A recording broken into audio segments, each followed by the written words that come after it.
오늘도 주님의 말씀과 함께 동행하는 여러분들의 복된 삶 되시기를 축원드립니다.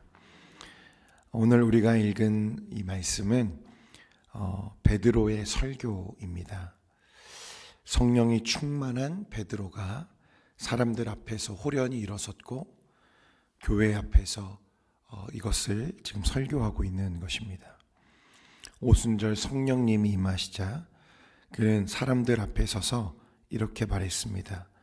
오늘 36절에 그런즉 이스라엘 온 집은 확실히 알지니 너희가 십자가에 못 박은 이 예수를 하나님이 주와 그리스도가 되게 하셨느니라 하니라.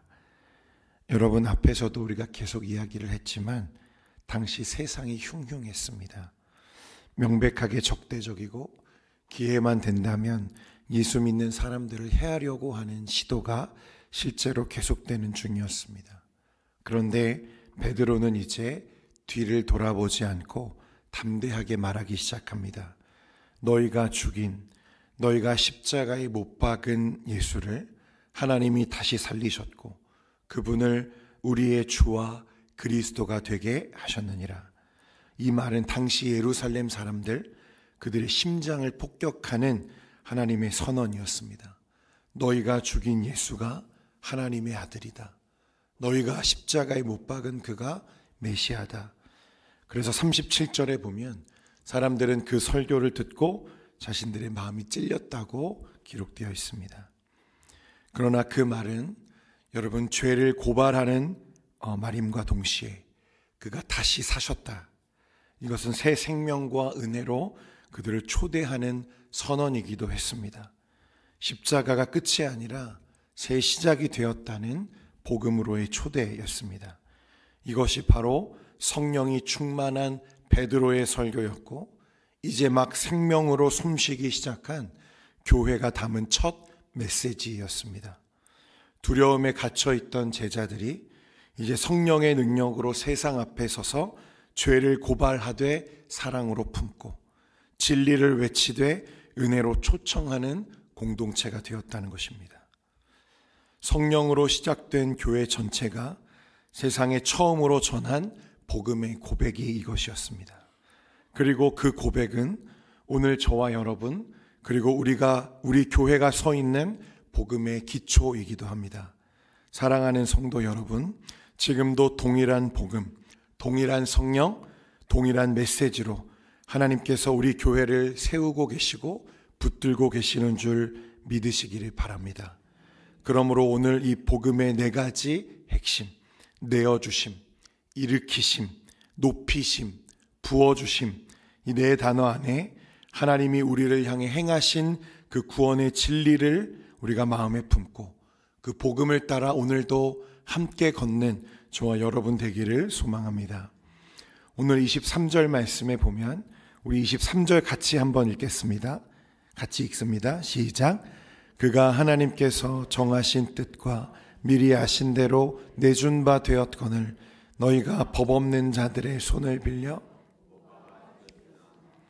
첫 번째로 오늘 주님은 내준다, 내준 바 되었거늘 이렇게 말씀합니다. 원어로 보면 넘겨주다, 위탁하다 그런 뜻입니다. 사람들이 보기에는 로마 병정이 예수님을 죄인으로 재판관에 넘기는 것처럼 보였지만 사실은 하나님께서 인류의 구원을 위해서 예수님을 내어주셨다는 것입니다. 내어주심. 하나님의 사랑은 결국 내어주시는 사랑이라는 거예요. 요한복음 10장 18절에 보면 이를 내게서 빼앗는 자가 있는 것이 아니라 내가 스스로 버리노라 라고 말씀합니다. 주님은 그날 밤에 억지로 잡히신 것이 아니라 스스로 자신을 내어주셨다고 말씀합니다. 그래서 십자가는 폭력이 아니라 헌신이고 실패가 아니라 사랑의 완성인 줄 믿으시기를 바랍니다. 여러분은 예수님께서 저와 여러분의 죄를 위해서 십자가에 자신을 내어주신 이 사실을 믿으십니까? 예수님이 십자가를 지실 수밖에 없었던 이유가 내 죄 때문임을 확실히 고백하십니까? 예수님이 십자가에 못 박히신 그 자리에 내가 없었으나 예수님을 십자가에 못 박은 건 다름 아닌 저와 여러분의 죄입니다. 이 사실을 깨닫게 되기를 원합니다. 저와 여러분의 죄를 위해 주님은 자신을 내어주셨습니다.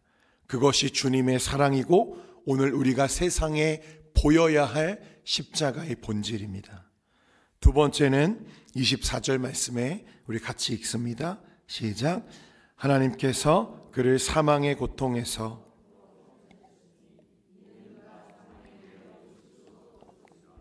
아멘. 이 표현이 사망의 고통이라는 표현이 말을 직역하면 죽음의 진통이라는 뜻입니다. 죽음의 진통. 하나님은 예수님의 십자가 부활을 통해서 그 죽음의 진통을 깨뜨리셨다고 말씀합니다. 예수님의 부활은 마치 새 생명이 태어나는 순간처럼 죽음의 산통을 통로로 삼아 생명의 길을 여신 사건이었습니다. 그래서 베드로는 다윗의 시편을 인용하면서 주께서 내 영혼을 음부에 버리지 아니하시며 그랬습니다. 다윗은 자신의 시에서 이미 그리스도의 부활을 지금 예고하고 있는 것입니다. 그리고 베드로는 뭐라고 선언하냐면 그 예수를 누가 살리셨다? 하나님이 살리셨다.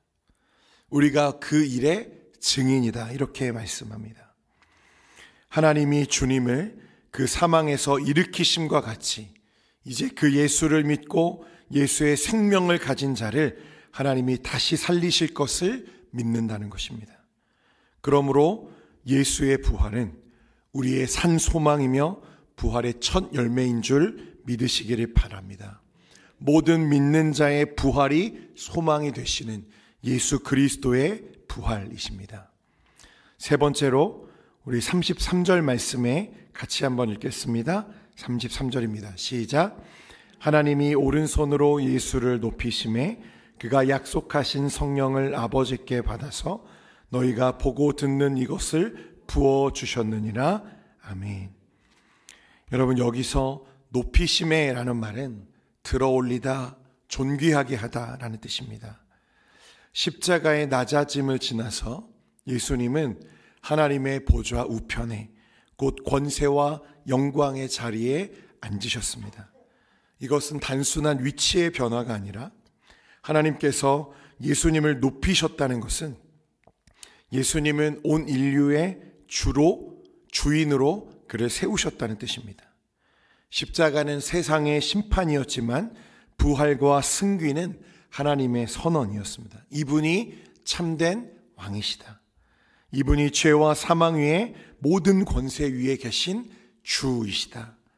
그러므로 예수님의 높이심은 복음의 완성 단계이자 하나님의 통치가 회복된 사건입니다.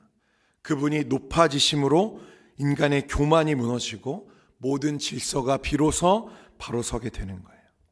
그래서 베드로는 이 높이심에 곧이어서 성령의 부어주심을 말씀합니다. 높이신 예수님께서 그 보좌에서 성령을 보내셨다는 거예요. 예수님이 높아지셨기에, 높임을 받으셨기에 성령이 우리에게 임할 수 있었다는 것입니다. 다시 말해 그분이 주가 되셔야 우리가 살 수 있는 것입니다. 하늘 보좌에서 지금도 주님은 교회를 다스리시고 우리를 인도하시며 성령을 통해 우리의 삶에 역사하시는 줄 믿습니다. 우리는 여기서 한 가지를 깨달아야 되는 거예요. 주님이 높아지실 때 내 삶이 비로소 제자리를 찾는다는 것입니다. 주님이 내 삶의 온전한 주가 되실 때 내 삶이 제자리를 찾는 거예요. 예수님이 주의 자리에 앉으실 때 우리의 마음의 관계와 교회와 세상이 회복되는 줄 믿습니다. 내가 주인일 때는 늘 불안하죠. 내가 결정하고 내가 책임져야 하고 내가 모든 결과를 감당해야 되기 때문에 그렇습니다. 그러나 주님이 온전한 우리의 주가 되시면 그 안에 평안이 임한다고 말씀하는 거예요. 여러분, 혹시 마음이 요즘 분주하십니까? 그건 우리의 마음이 높아졌기 때문일지도 모릅니다. 오늘 이 새벽에 우리의 자리가 다시 회복되기를 소망합니다. 주님, 제가 아니라 주님이 저의 주인이십니다. 마지막으로 33절 후반절에 보면 이것을 부어주시느니라 그랬습니다. 부어주심. 이 마지막은 이 부어주심입니다. 이 말은 마치 물이 넘쳐 흐르듯이 성령이 흘러내리는 모습을 표현하는 것입니다. 성령이 마가의 다락방에 임하셨을 때 그 성령이 제자들 안을 가득 채우고 그리고 흘러 넘치기 시작합니다. 그랬을 때 제자들은 담대히 나아가 복음을 전하기 시작하죠. 겁 많던 베드로가 그 입술로 예수를 증언하고 성령은 두려움을 용기로 바꾸시고 침묵하던 사람의 입술을 복음의 불처럼 붙이셨습니다. 그게 바로 성령의 역사입니다.